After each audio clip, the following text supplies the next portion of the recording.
Hi, welcome back to my channel. I do what I love. Bank Nifty option trading. 19th June expiry. And ఈ trading అంతా కూడా 13th రోజు చేశాను. లేట్గా upload చేస్తున్నాను.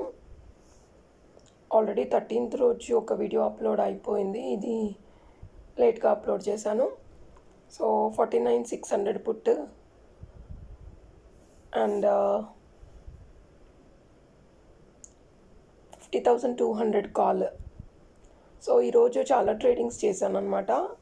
49,700 చేశాను పుట్, 49,800 పుట్ చేశాను, 49,900 పుట్ చేశాను, 50,000 కాల్ చేశాను, 50,100 కాల్ చేశాను.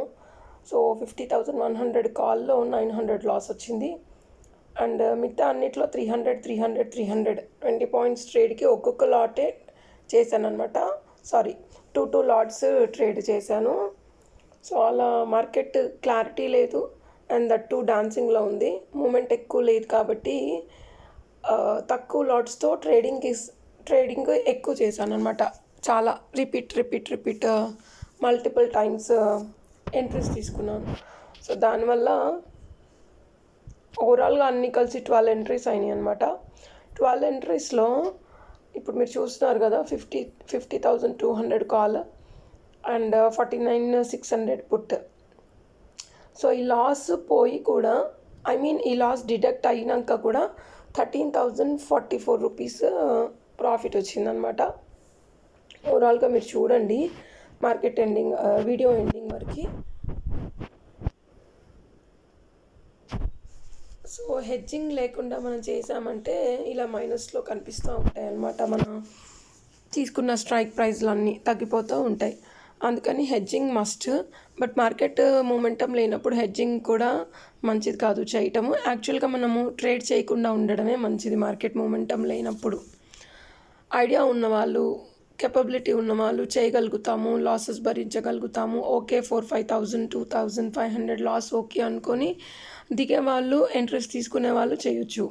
బట్ వద్దు, అసలు లాస్ మాకు ఎందుకు, డబ్బులు పోగొట్టుకున్నాం అనుకునే వాళ్ళు తెలిసినా సరే మార్కెట్లోకి దిగొద్దు, అంటే ఇంట్రెస్ట్ తీసుకోకూడదు.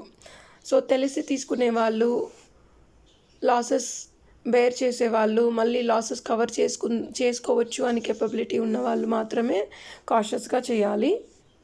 లేకపోతే అంతే సంగతులు అనమాట మార్కెట్లో. సో ఇదంతా కూడా మనకి హోల్ డే పట్టింది. ఇవన్నీ ట్రేడింగ్స్కి కూడా హాఫ్ డే అని కాదు, 15 minutes అని కాదు, మార్నింగ్ ట్రేడింగ్ కాదు, ఆఫ్టర్నూన్ ట్రేడింగ్ అని కాదు, హోల్ డే పట్టింది 12 ఎంట్రీస్ తీసుకొని ఎగ్జిట్ చేసే వరకు. సో ఓవరాల్గా 1,344 రూపీస్ వచ్చిందనమాట. సో నేను ఎప్పుడు రెగ్యులర్గా ఎక్కువ లాట్స్ తీసుకొని 2,000, 3,000, 7,000, 5,000 అలా ఎగ్జిట్ చేస్తూ ఉంటాను. బట్ ఇప్పుడు ఈ 3-4 డేస్ నుంచి మార్కెట్ బాగాలేదు కాబట్టి 400, 1,000, 1,300 అలా వస్తుంది ప్రాఫిట్. బట్ ఏం లేని దాని మీద 500 వచ్చినా గొప్పే. ఒక్కొక్కసారి లాసెస్ కూడా వస్తున్నాయి. సో ఎప్పుడు ప్రాఫిట్సే కాదు కదా, లాసెస్ కూడా మనం భరించాలి. అండ్ మనకి మార్కెట్ డైరెక్షన్ అనేది తెలిసి ఉండాలి ఎప్పుడు కూడా. ఎవరు కూడా ఆప్షన్ ట్రేడింగ్స్ డైరెక్ట్గా చేయకండి, నేర్చుకొని చేయండి. నేర్చుకొని చేస్తే మీకే మంచిది అండ్ 4 డబ్బులు అనేవి కనిపిస్తూ ఉంటాయి. నేర్చుకోకుండా ఎంట్రీస్ తీసుకుంటే ఉన్న డబ్బులు పోతాయి అన్నమాట. పిచ్చెక్కుతుంది, ఇంకేం లేదు ఆప్షన్ ట్రేడింగ్లో. అందుకని జాగ్రత్తగా చేయాలి. చేసేవాళ్ళు తెలియకుండా ట్రేడింగ్ చేయొద్దు. సబ్స్క్రైబ్ చేయడం మర్చిపోకండి, లైక్ చేయండి, షేర్ చేయండి. Thank you.